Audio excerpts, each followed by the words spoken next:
हमारी साइकिल है फर्राटेदार, लेकर जाती हमको गांव के उस पार। ओहो, निकला हूँ मैं करने दूध का व्यापार। मनसुख सुनीता चाची के घर के बाहर साइकिल रोकता है और घंटी बजाता है। काकी आ जाओ, दूध ले लो। लाओ भाई, आज जरा आधा लीटर दूध ज्यादा दे देना, मेरी बिटिया को खीर खाने का मन है। हाँ हाँ, अभी ले लो, बढ़िया सी खीर बनाकर खिलाना बिटिया को।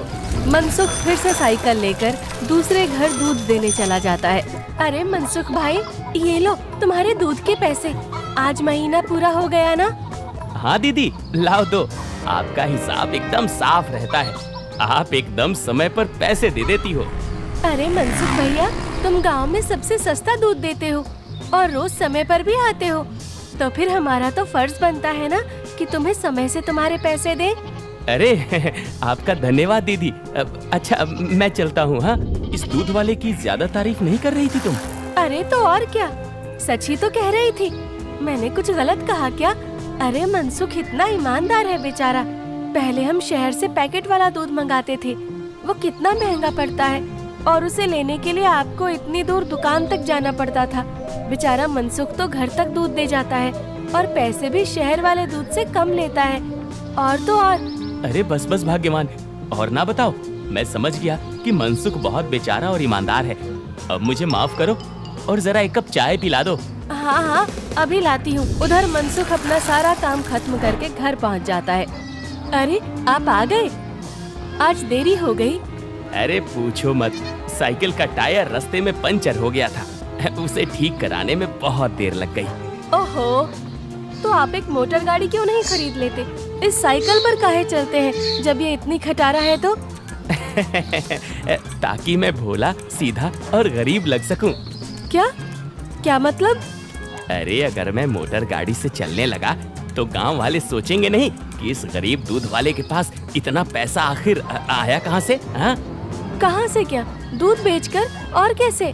मनसुख उठकर खड़ा होता है और सीधा अपने तबेले में जाता है, जहां मीना ने जानवरों का ताज़ा दूध निकाल कर रखा था। लेकिन सबको पता है कि सिर्फ दूध बेचकर कोई मोटर गाड़ी खरीदने के लायक नहीं हो जाता है। मनसुख ताज़ा दूध निकालकर उसमें अरारोट मिलाने लगता है। अरे रुकिए रुकिए, ये दूध तो हमारे इस्तेमाल का है, इसमें अरारोट क्यों मिला रहे हैं? अरे मूर्ख औरत, कितनी बार तुमसे कहा है कि हमारे इस्तेमाल का दूध अलग रखा करो। यहाँ तबेले में मैं सिर्फ बेचने वाला मिलावटी दूध ही रखता हूँ।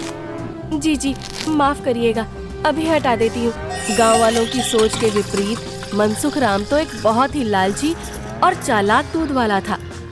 मीना दूध हटाकर ले जाती है और मनसुख हंसता हुआ खुद से कहता है, गांव वालों की नजर में मैं एक बेचारा गरीब दूध वाला हूँ, तो वही रहने दो। मेरा असली चेहरा कभी किसी के सामने नहीं आ पाएगा। और मैं ऐसे ही मिलावटी दूध बेच बेच कर बहुत सारा धन जमा करता रहूंगा। मनसुख की धोखेबाजी की गाड़ी ऐसे ही मजे से चल रही थी। एक दिन उस गाड़ी में सवार होने के लिए कुछ और यात्री भी आ गए। एक दिन मनसुख साइकिल से दूध बेचकर वापस घर जा रहा था और फिर से उसकी साइकिल पंचर हो गई। अरे ये खटारा तो नाक में दम कर रखी है, फिर से इसको बनवाना पड़ेगा। मनसुख छोटू पंचर वाले की दुकान पर जाता है। अरे भैया, फिर से आ गए आप? अरे अब तो आप एक नई साइकिल ले ही लो, आपकी साइकिल का पंचर बनाते बनाते हम थक गए भाई। अरे कहाँ छोटू भाई, घर में दाना पानी चल जाए वही बहुत है, अब कहाँ नई साइकिल खरीदेंगे हम जैसे गरीब। छोटू साइकिल ठीक करने लगता है और मनसुख वहीं खड़ा रहता है। बगल में एक भजिया वाले की दुकान थी। अरे भैया, इसे ठीक करने में 15-20 मिनट लगेगा, आप कब तक खड़े रहेंगे? जाइए सामने जाकर भजिए वाले की दुकान पर बैठ जाइए ना। अच्छा ठीक है, जब काम हो जाए तो मुझे बुला लेना। मनसुख भजिया वाले के पास जाकर कहता है, लाओ भैया, जरा एक प्लेट भुजिया खिलाओ। हाँ भैया, अभी लो। मनसुख के ठीक सामने दो आदमी बैठे हुए थे। दोनों कुछ विचित्र से दिख रहे थे, जैसे वसूली करने वाले गुंडे हों। मनसुख जरा संभल कर बैठ जाता है। अचानक से उनमें से एक आदमी को जोर से खांसी आने लगती है। अरे कैसी भजिया बनाई है तूने? नालायक, अरे अरे क्या हुआ भैया जी? अरे जल्दी पानी लाओ। अरे भैया पानी तो खत्म हो गया है, मैं अभी कुएं से लेकर आता हूँ। तो क्या खो, तब तक मैं खांसता ही रहूंगा। मनसुख जल्दी से उठकर अपनी साइकिल में लगे कैन से थोड़ा दूध लेकर आता है। लो भैया, इससे तुम्हें राहत मिलेगी। वो आदमी जल्दी से दूध पी लेता है और उसकी खांसी रुक जाती है। अब जाकर आराम मिला, तुम्हारा धन्यवाद। कोई बात नहीं भैया, इंसान ही इंसान के काम आता है ना। ये लो भैया आपकी भजिए। अच्छा मैं अभी पानी भर के लाता हूँ, कहीं किसी और को जरूरत पड़ी तो पहले से रहना चाहिए ना। जब भजिया वाला चला जाता है तो मनसुख को अकेला पाकर वो गुंडे जैसा दिखने वाला आदमी मनसुख से कहता है, काफी शुद्ध दूध बेचते हो। क्या क्या मिलाया था दूध में? ये सुनकर मनसुख सकपका जाता है और भजिया उसके हाथ से गिर जाती है। क्या क्या मतलब है आपका भैया? मतलब ये दूध तो बहुत मिलावटी था, चखकर ही पता चल गया। आज तक गांव में कोई भी मनसुख के मिलावटी दूध का स्वाद नहीं समझ पाया था और इस नए आदमी ने एक घूंट पीकर ही समझ लिया। मनसुख बहुत घबरा जाता है। देखो भैया, इस बारे में किसी को कुछ मत बताना। चाहो तो मुझसे कुछ पैसे ले लो, मेरे सालों का बना बनाया धंधा है, इसे चौपट मत करना। अरे हम तुम्हारा धंधा चौपट करने नहीं आए हैं, बल्कि हम तो तुम्हारे धंधे में 4 चांद लगवा देंगे। क्या मतलब है तुम्हारा? देखो भाई, मिलावट तो तुम कर ही रहे हो, तो हम तुम्हें मिलावट से कुछ अलग करने को नहीं कहते। तुम बस अपने दूध में ये मिला देना। वो गुंडा मनसुख के हाथ में एक पाउडर की पुड़िया थमाता है। ये क्या चीज है भाई? नहीं नहीं, ये नशे वशे का व्यापार नहीं करता मैं। ये सब तुम अपने ही पास रखो। अच्छा, मतलब सिर्फ दूध में अरारोट मिलाने का व्यापार ही करते हो? चलो ठीक है, कोई बात नहीं। हमने सोचा था तुम भी 4 पैसे ज्यादा कमा लो, मगर ये तो अपना अपना भाग्य है। क्या? अरे मैं तो मजाक कर रहा था। मैं तैयार हूँ भाई। अब सामने से आती लक्ष्मी को भला कौन मना कर सकता है। लाओ लाओ पुड़िया इधर लाओ। ये हुई ना बात। तो फिर ये लो, इस एक पैकेट को एक बड़े दूध के केन में मिलाना, इससे कम या ज्यादा में नहीं, तभी स्वाद में किसी को अंतर नहीं पता चलेगा। और हाँ, इसे मिलाने के बाद तुम्हारे दूध की डिमांड गांव में 4 गुना हो जाएगी। लोगों को ये बहुत अच्छा लगने लगेगा और चाह कर भी बिना इसे कोई पिए रह ही नहीं पाएगा। एक पुड़िया का 1000 रुपए हुआ। अरे अब ये तो बहुत ज्यादा है भैया। अच्छा, ज्यादा लग रहा है? अब चलो कोई बात नहीं, मत खरीदो। अभी ये भजिया वाला आएगा ना तो इसे ही बेच देंगे। ये तो खुशी खुशी 1000 रुपए में खरीद लेगा। अरे अरे नहीं, रुको रुको, मैं देता हूँ ना पैसे। ये लो। शाबाश, चलो अगले हफ्ते मिलते हैं। मनसुख की साइकिल ठीक हो गई थी और वो पुड़िया लेकर वापस घर जाता है। जब मनसुख दूध में पुड़िया मिला रहा था, तभी वहाँ पर मीना आ जाती है। अरे ये आप क्या कर रहे हैं जी? ये है जल्दी से अमीर होने का शॉर्टकट। अब बहुत हुआ अरारोट मिलाना, अब देखो कितनी जल्दी हम अमीर होते हैं। अरे वाह, आप तो बहुत समझदार आदमी हैं। कितना अच्छा हुआ जो मेरी माँ ने आपसे मेरी शादी करवाई। अच्छा, काश मैं भी ऐसा ही कह सकता, भाग्यवान। जी क्या? मैं समझी नहीं। नहीं नहीं, कुछ नहीं। अच्छा ठीक है, मैं खाना बना रही हूँ, आप जल्दी से हाथ मुंह धोकर आ जाइए। 1 हफ्ता बीत गया और मनसुख के दूध की डिमांड वाकई में बढ़ गई थी। उसे अच्छा खासा मुनाफा होने लगा था और उसका लालच भी अब 2 गुना हो गया था। मुझे कम से कम 10 पुड़िया दे दो, लेकिन हमेशा संभल कर इसका इस्तेमाल करना। कुछ भी हो जाए, हमने जितना बोला है उससे ज्यादा पाउडर मत मिलाना दूध में, वरना लेने को देने पड़ सकते हैं। हाँ हाँ, मैं ध्यान रखूंगा। मनसुख रोज की तरह सुनीता काकी के घर में दूध देने जाता है और आवाज लगाता है, काकी आ जाओ, दूध ले लो। मनसुख के आवाज लगाने पर अंदर से सुनीता काकी की जगह एक जवान लड़का आता है। लाओ भैया, दूध मुझे दे दो।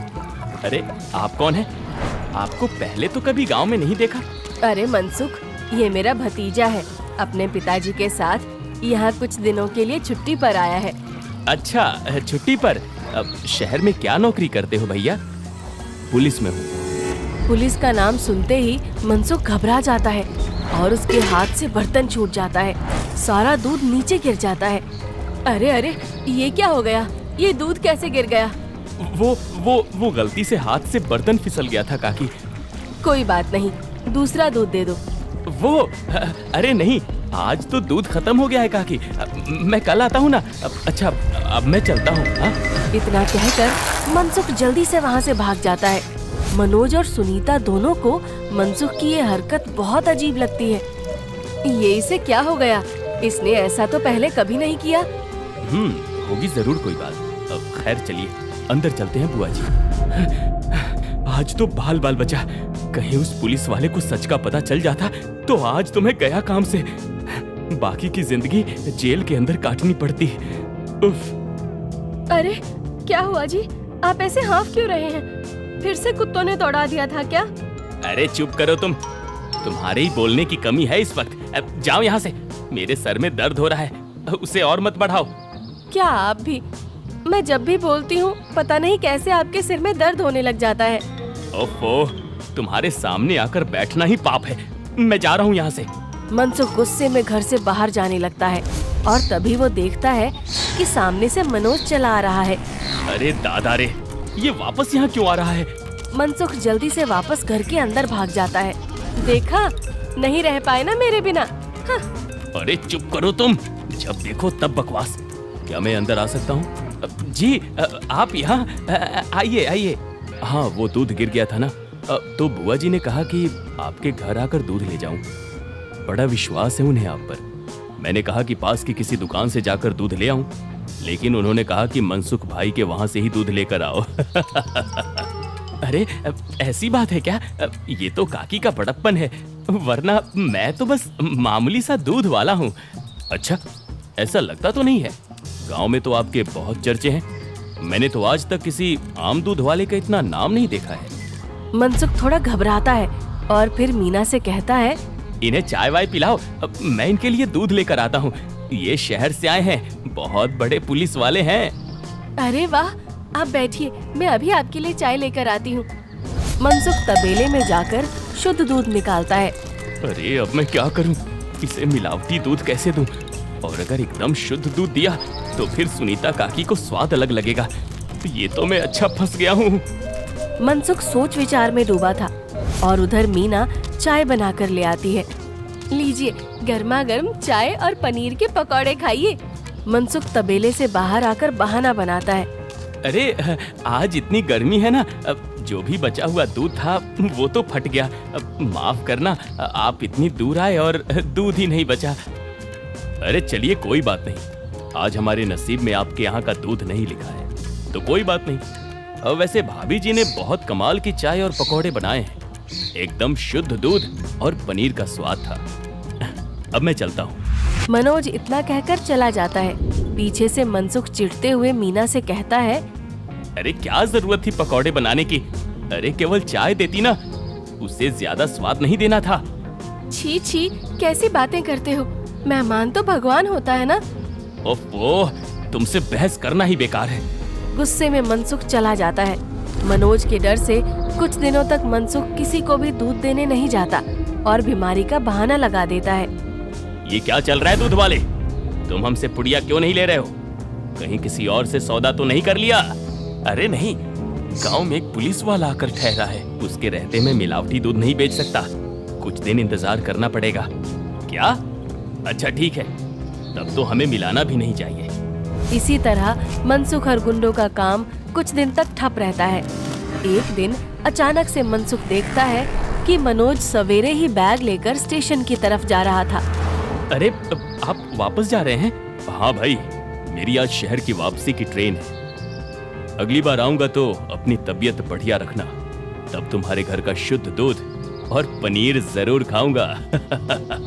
इतना कहकर मनोज चला गया और मनसुख खुशी से तबेले में गया। चलो बला टली, अब फिर से काम पर लगता हूँ। मीना पहले से ही खड़ी दूध में पुड़िया वाला पाउडर मिला रही थी। अरे ये क्या चल रहा है? वो मैंने सोचा आप बहुत दिनों से काम पर नहीं गए हैं, तो आज आपसे कहूँगी काम पर जाने को। और ये पाउडर यहीं रखा था, तो मैंने सोचा मैं ही मिला दूं। मनसुख ने देखा कि मीना के हाथ में एक पुड़िया थी। अरे तुम अपने काम से काम रखा करो, ज्यादा मेरे काम में अपनी नाक मत घुसाया करो। हटो अब। मनसुख दूध की कैन लेकर चला जाता है। मीना चिढ़ते हुए जमीन पे पड़ी 4 और पुड़िया उठाते हुए खुद से कहती है, जब देखो तब चिल्लाते रहते हैं। इनका काम आसान करने पर भी चिल्लाते हैं। 5 पुड़िया दूध में डाल दी तो इन्हें तो आसानी हुई ना, कभी समझते ही नहीं। मनसुख दूध सारे गांव में बांटकर घर आ गया। इतने दिनों बाद आज काम किया, मैं तो बड़ा थक गया। जैसे ही मनसुख सुस्ताने बैठा, उसके कॉलर पर मनोज ने हाथ रखा। मनोज को देखकर मनसुख के होश ही उड़ गए। तुम यहाँ? अरे दूध वाले, नशे का तो ठीक है, मगर इतना नशा कौन मिलाता है दूध में कि पहली घूंट में ही आदमी का सर चकरा जाए? क्या ये क्या बकवास है? मैं नहीं जानता ये सब तुम क्या कह रहे हो। अब और तुम्हारी तो ट्रेन थी ना? जी हाँ, मगर मेरी ट्रेन कैंसिल हो गई है और आपकी ट्रेन का समय हो गया है। चलिए, अब आपकी ट्रेन सीधा हवालात में जाकर रुकेगी और रास्ते में आपके साथियों को भी सवार कर लेंगे। मतलब? मैं जैसे ही घर वापस गया, बुआ जी ने मुझे 1 गिलास दूध दिया। दूध पीते ही पता चला कि उसमें कितना नशा था और मेरे जाते ही तुम्हारी तबीयत एकदम ठीक हो गई। बस मैं समझ गया कि क्या हेरा फेरी कर रहे हो तुम। नहीं, कोई हेरा फेरी नहीं है, मैंने कुछ नहीं किया। जरूर किसी ने मुझे फंसाया होगा। शहर से मैंने अपनी टीम बुला ली है, बाकी की तहकीकात तो वो लोग करेंगे। फिलहाल तुम चलो मेरे साथ थाने, बाकी के सवाल जवाब वहीं होंगे। मनोज घसीटकर मनसुख को थाने ले गया और पूरे गांव को लालची चालाक दूध वाले का असली चेहरा दिख गया। मनसुख के साथ साथ उसके साथी भी पकड़े गए।